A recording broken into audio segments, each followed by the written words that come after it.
Hi YouTube, this is going to be my first video. I'm not used to talking on camera yet, but I have a topic that's really dear to me that I know will resonate with others, and that specifically females and men need to hear, because in the type of situation that I grew up in, this wasn't talked about, and it made me question what it means to be a female, who I really am, what my emotions mean, and what control I have over my emotional state. So what we're going to talk about are the differences between men and women. I know that right now, especially on the far left liberal side, there's this motion to try and reframe what being a man is and what being a woman is, and it's spoken of as though it is a choice. But today I'm going to highlight these differences that are seen between the sexes and are very important. So if you look at medicine, men and women present differently when having a heart attack. So biologically there are differences between men and women. So this is sex. If you want to talk about gender, however, that goes more into psychology, where it's more about how someone feels about themselves and not necessarily their biological body. But today we're going to talk about the biological differences between men and women and how that in turn does affect how you embody your gender.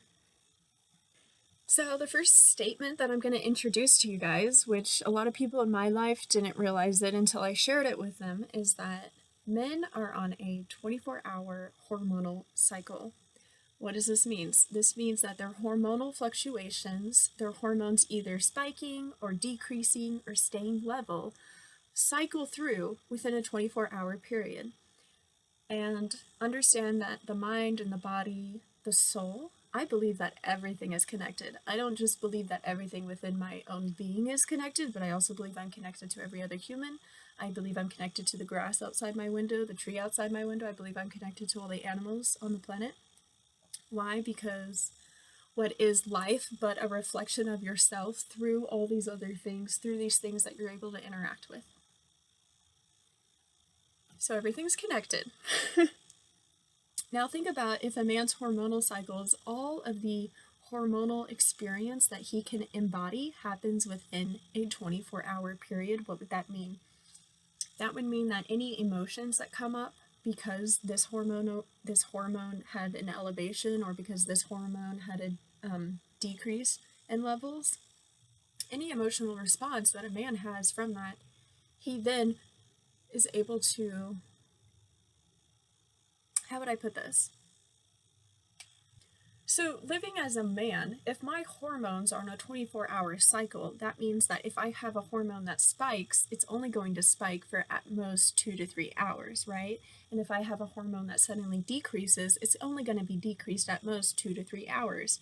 And so if you want to see hormones as a reflection of someone's mood, you could say that when a man has this testosterone spike in the middle of the day, it changes his mood for those 2 hours. So now that we understand that a man's hormonal cycle is 24 hours, what does that mean for a man who is living in the world? I would assume, this is my speculation, so actually in the comments, go at it. I would love to hear everyone's opinions on this matter. But this is a theory that I have come up with. Is that a man who has a hormonal imbalance, we'll call it an imbalance, even though it's your body doing its natural thing. Your body's hormones are constantly changing just to keep you to homeostasis. But imagine that a man's hormones raise, and this raise in testosterone is causing a lot of anger in him, okay? That man knows how to regulate his emotions, right? So he might be angry in that moment, but I believe that he also understands that this anger won't last and that maybe it will shift into something else. Or let's say that he was really energetic for the first part of his day and now he's kind of falling into a slump, and then maybe he has another energetic part of his day, right? I would bet money that his hormones are following this energy shift. And what I'm trying to explain is that a man only has to cycle through these energy shifts and a 24-hour cycle. So everything that happens to a man in his experience and when he's in his body, right? Because you feel what's happening in your body when your hormones are changing. You might not have the specific words to say, oh, my testosterone just went up, or oh, my estrogen just dropped, or you don't have the exact words to describe that, but you know when there's a shift in yourself, you know that your mood is a bit different than it was earlier in the day. You may not know why you're in this mood now, but you know that you're experiencing it. For a man, that mood is short term because he's on a 24-hour cycle. For a man, he's going to be able to regulate that, or he's going to be able to go to bed and know that he'll wake up tomorrow with a clean slate, you could say. So this is what's biologically happening in the male anatomy. Their hormones are cycling on a 24-hour cycle. Now let's get into females' hormones. This is so important because, like I said, I believe everything is connected, and so I think our hormones cause a change in our emotional state, and a change in your emotional state over time can cause a change in your mood. And so everything feeds back, you know? It's important to look at all aspects of this. This is the crazy part. Men, 24-hour cycle. Females, 30-day cycle. I'm like physically trying to show you guys the difference in space and time compared to 24 hours versus 30 days. So we talked a little bit about how a short cycle will affect a man and how he views life and what he can expect from his own body and his own emotional state. Now, for any male viewers, can you imagine all the emotional states that you go through within a day? Can you imagine that stretched out over a month? So that, you know, that little state that you fell into, that's not going to last a couple hours. It's actually going to be a couple days of your month. Okay, hopefully I've asked the right questions where you guys have already started to ask yourself more questions around this. What would it mean for a female whose hormonal cycle is on a 30-day schedule versus a man whose hormonal cycle is on a 24-hour schedule? I don't know what the literature is on this, but I thought I would just speak on this personally from what I know to be true and what I've experienced. I'm 23, I'm going to be 24 in a month. I was even speaking to my mom about this recently, and she's going through menopause, so she's already had her time with a menstrual cycle, and she was telling me that when she did have a menstrual cycle, she would feel like a crazy woman sometimes. She would have these moods that it would just feel like it would overtake her. And I started to explain to her this theory I have around the 24-hour hormonal cycle and the 30-day hormonal cycle, and how that, of course, will enact different mood bodies in men versus women, and also just a different way to view life. Imagine if you can't reset every 24 hours, you're going to have to view and come at life differently than someone who's able to reset after 24 hours.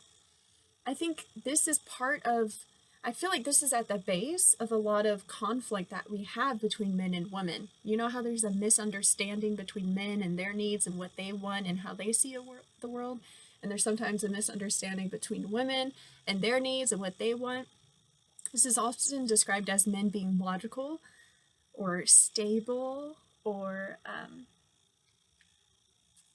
in the moment, right? If they see a problem, they're ready to fix it now. They don't ruminate on things. They don't let it hang in the air. They just like to get it done.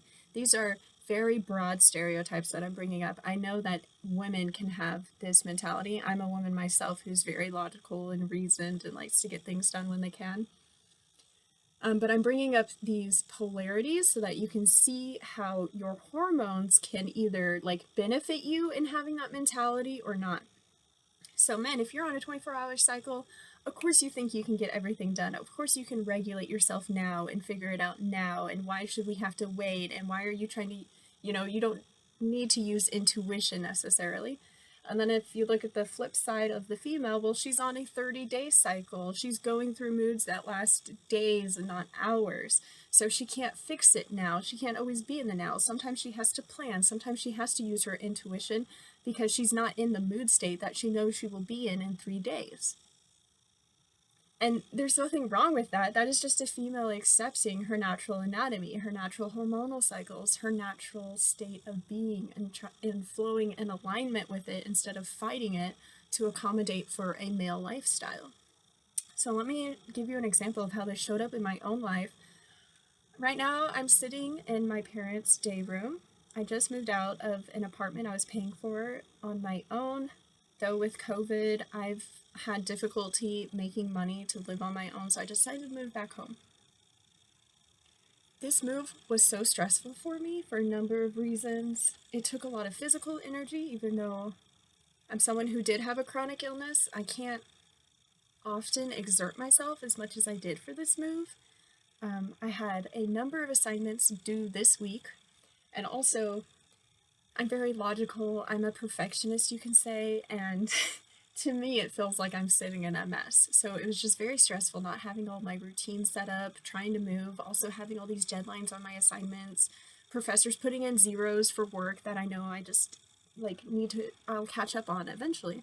Long story short, yesterday I exploded. I was a monster. I was this fiery dragon. I was so angry. I was so angry at everyone in my life. I was angry at my family, my siblings, my friends.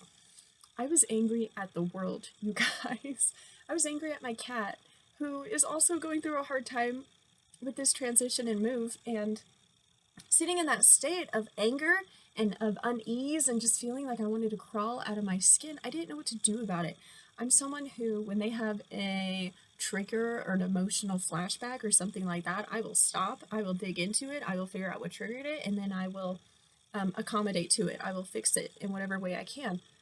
But this type of anger I was feeling, I couldn't accommodate any of it. I kept on writing in my journal. I kept on expressing it out loud. I was trying to communicate with these people that I was feeling so much anger with, and I wasn't able to release the energy from my body, even though I was doing everything that I know to do.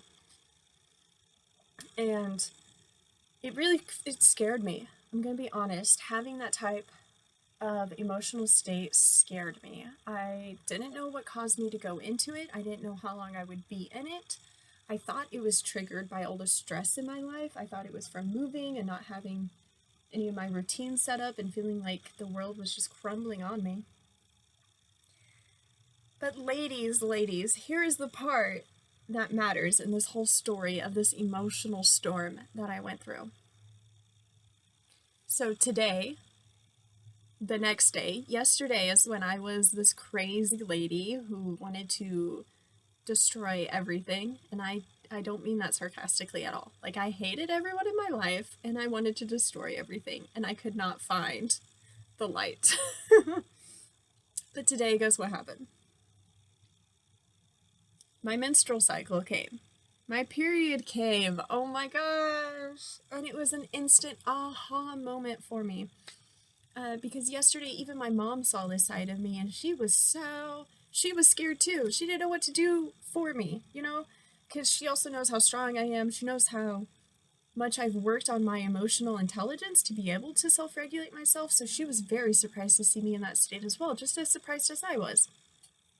But then when my menstrual cycle came today, it all fell into alignment.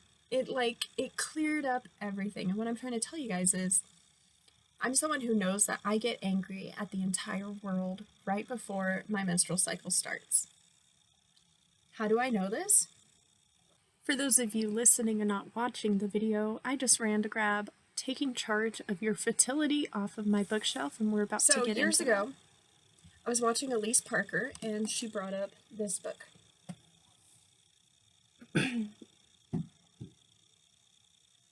I was able to find this on sale in a bookstore in Arkansas for really cheap, even though it was brand new, not written in, still had charts unfilled. This book walks you through all of the hormonal cycles that you have during your period, why your hormones are changing, and how it's affecting your body.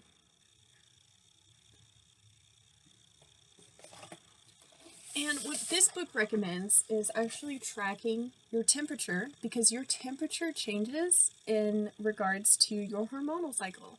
So if you're someone who's in a relationship with a male, you can actually do this as a little experiment. You and your partner can take your temperature as soon as you wake up every morning and track it for 30 days. what you'll find is that your male counterpart should have a consistent temperature for the full 30 days unless he goes through some type of small acute trauma like a cold or allergy spiking or something like that that could also cause a temperature change. But if you're a female, what you will find is that your temperature actually goes through a little wave every month, and your temperature is basically tracking your hormonal cycle. And so if you're someone who listened to me and was like, you know what, I know that my body goes through hormonal cycles, but I don't really know how to tell when that's happening. I don't know how to just intuit in my own body. This is one way that you can track it, definitely. Just take your temperature every day, and when your temperature spikes or lowers, that's a change in your hormones. And then I would just write down how you're feeling that day specifically in relation to that temperature change. What this does over time is it allows you to take ownership of your cycle, it allows you to take ownership of your being, and ownership of your mood states. So the mistake I made is that in the midst of moving and assignments and huge life changes, I forgot to check my period or stay on top of it or even track my cycle or listen to where I was in my cycle. I was just powering through. And what that ended up doing was I had a breakdown yesterday. When I should have had a breakdown, if I was following my cycle, I would have known to take it easy yesterday and to give myself a day off and to try and be as loving as I can instead of falling into the anger and the emotions and the hate that I feel every month but just never usually track. So I'm sharing this information for anyone out there who doesn't know the benefits of tracking your own cycle, who was never taught the importance to understand your cycle as a female and how it's different than your brothers, your husbands, your male friends, your male counterparts. It's going to be a different experience. And also, this is just knowledge so that you can stand in your own truth, so that you can then educate the men in your life, so that they can help support you on your journey, fully embodying yourself as a female. Okay, I'll talk to you guys next time.